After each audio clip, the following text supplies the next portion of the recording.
दोस्तों, आपका बहुत बहुत स्वागत है मेरे YouTube चैनल एबेकस क्लास में, जिसमें आज हमारे विद्यालय में गुरु पूर्णिमा का कार्यक्रम मनाया जा रहा है, जिसमें हमारे स्कूल के सभी छात्र छात्राएं हिस्सा ले रहे हैं। साथ ही साथ सभी शिक्षक गण भी उपस्थित है, जिसमें बच्चे शिक्षकों के महत्व को और बेहतर तरीके से समझते हैं। जब बच्चे किसी ऐसे कार्यक्रम में हिस्सा लेते हैं तो उन्हें बहुत कुछ सीखने को भी मिलता है। तो दोस्तों, आज वीडियो में आप आगे देखेंगे कि किस प्रकार से बच्चे कार्यक्रम को आगे बढ़ाते हैं। तो शुरू करते हैं आज का कार्यक्रम सरस्वती वंदना के साथ।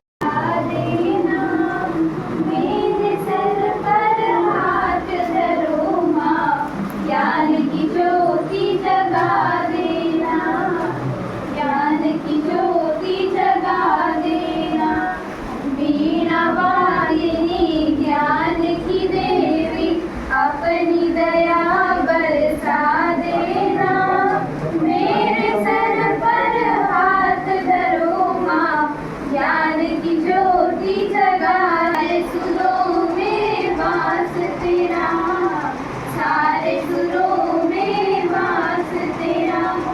राग रागिनी मेरी सरगम, इनको और खिला देना, मेरे सर पर हाथ धरो माँ, ज्ञान की ज्योति जगा देना, ज्ञान की ज्योति जगा देना।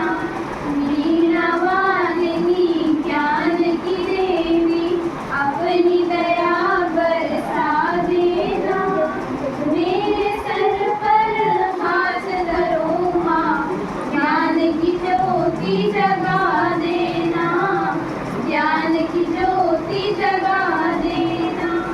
ग्रंथों के नल लग जाओ। क्यों?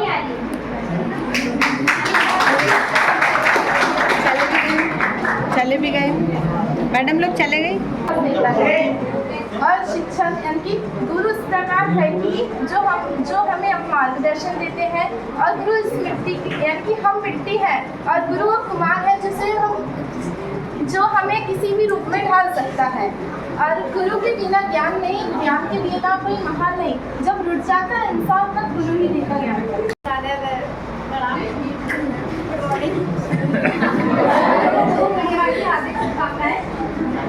सभी बच्चों ने अच्छे अच्छे विचार व्यक्त करे अपने, है ना।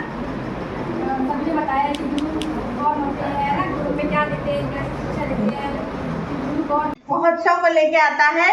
तो मेरा मानना है कि यह जो आज का दिन है वो हम लोगों के आपसी संबंध को बहुत अच्छे से उजागर कर रहा है, क्योंकि आप और हम यहाँ एक मधुर संबंध में जुड़े होते हैं। वो है गुरु और शिष्य का संबंध, है ना, जिसके सदियों से ये परंपराएं चली आ रही है। ऐसा नहीं है कि आज ही अपन गुरु शिष्य बने हुए हैं।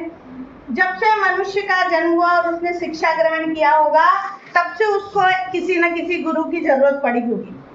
तो तब से ये परंपरा चली आ रही है। परंतु अभी जो हमारे धर्म में, हिंदू धर्म में ये बताया गया है कि जो आज आषाढ़ पूर्णिमा का दिन है, वो गुरु वेद व्यास जी के जन्मदिन आज के दिन हुआ था। और गुरु वेद व्यास जी जो थे पाराशर महर्षि के बेटे, और उनकी माँ का नाम था सत्यवती, है ना।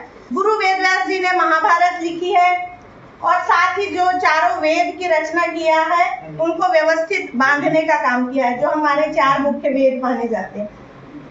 इसके साथ साथ जो हमारे भारतवर्ष में बौद्ध धर्म है, तो बौद्ध धर्म में जो गौतम बुद्ध जी है, उनको आज ज्ञान की प्राप्ति हुई थी। ज्ञान की प्राप्ति उनको गया में हुई थी, गया में बौद्ध गए, और उन्होंने अपने 5 शिष्यों को वाराणसी में आज के दिन अपने ज्ञान को बताया, समझाया, जीवन का महत्व और जीवन में कैसा रहना उसके बारे में समझाया। अब रही उस दिन, एक दिन हमारे और भी बात हुई थी गुरु पूर्णिमा पर। तब वो लड़की कह रही थी ना, मैडम ने गुरु के बारे में समझाया था, तो आप कई लोग उसमें से नहीं थे। तो गुरु शब्द 2 शब्दों से मिलकर बना है। गु माने अंधकार और रू माने प्रकाश, है ना। तो वो व्यक्ति जो आपको अंधकार से प्रकाश की ओर लेके जाता है, वो वास्तव में आपका गुरु होता है। स्थान सर्वोत्तम माना गया है। भारतीय संस्कृति जो है उसमें बताया कि गुरु जो है सबसे ऊपर है। फिर इसमें कुछ दोहे हैं, गुरु ब्रह्मा गुरु विष्णु गुरुदेवो महेश्वरा गुरु साक्षात परब्रह्म तस्मै श्री गुरुवे नमः। इनका भी अर्थ बताया हुआ है, ध्यान से सुनिए आप लोग क्या है। अर्थात गुरु ही ब्रह्मा है, गुरु ही विष्णु है और गुरु ही परमेश्वर है और गुरु ही साक्षात परब्रह्म। ऐसे गुरुओं को बार बार प्रणाम। हम भी आज यहाँ जो आगे बढ़े हैं बिना गुरु के आगे नहीं बढ़े हैं। गुरु ने ही हमको अच्छी चीज़ें बताई होंगी। मेरे गुरु तो मेरे पापा ही हैं, मुझे पढ़ाया है उन्होंने। मैं जब 11वीं में था तो उन्होंने इकोनॉमिक्स पूछा था, क्लास टीचर पीछे थे, उन्होंने बहुत सारी चीज़ें हमको बताइए। वहाँ पर घर में तो ठीक है, तो बात बेटे का करता है, लेकिन स्कूल में इतनी अच्छी अच्छी चीज़ें बताई हैं कि हमको जो भी चीज़ें स्कूल में याद हो जाती थी। हिंदी भी लेते थे वो और इकोनॉमिक्स, तो हिंदी में मैंने इतनी गजब की पढ़ाते थे वो कि हम लोग दोबारा पढ़ते ही नहीं थे। मैं जो पीरियड में जो पढ़ लिया तो पढ़ लिया, सीधे हम एग्जाम के दिन ही सीधा लिखते थे। तो मेरे यानी जो गुरु है, मैं मेरे पापा ही हैं, मेरी मम्मी है और मेरे जो गुरु रहे और